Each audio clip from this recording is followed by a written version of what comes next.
from all the major parties, from the smaller parties and from no party, that for us it is kingdom before tribe, that is the thing that we shout from the rooftops, that actually our primary allegiance is to a higher king, and that's why we're involved, and that's why we're stuck in, and that's actually what creates the possibility that we can be sitting, as we were in a room just a few moments ago, praying together with folks from right across the political and theological spectrum. There is an uncomfortableness perhaps about getting involved in politics, and certainly when I first started knocking on the door, I would be greeted by people saying something along the lines of, "What's a nice girl like you doing in a mucky business like this?" There is an honest desire to help the people amongst whom you live, whether or not you're a Christian. So that's very valuable, and it doesn't get sung very often in the newspapers. So this is a divine vocation. This is a call to leadership that predates any dysfunction, that predates any sin.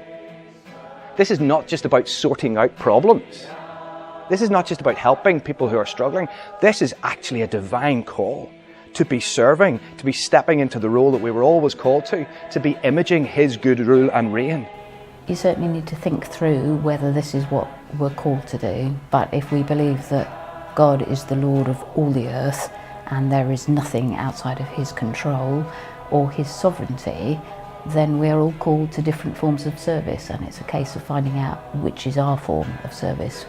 I think what I found most helpful throughout my involvement was being able to pray together with two particular people, two of my prayer partners over about 20 years. Neither of them voted for the same party for which I voted, but that was probably helpful. We could talk about politics, we could talk about life generally, and they supported me as a friend and in prayer. I enjoyed being here tonight. It was fantastic. It was to the point. It's really, really good. And I love one of the quotes that says, "If you don't do politics, politics will do you."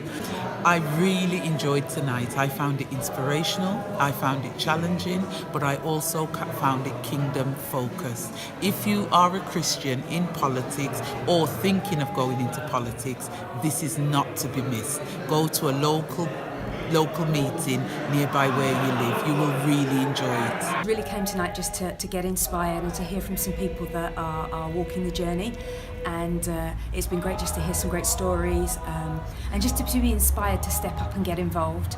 This is a mission field as much as any other mission field. That's why relationships are important as well, and that's why we're praying that you'll join us with Christians in Politics and get stuck in.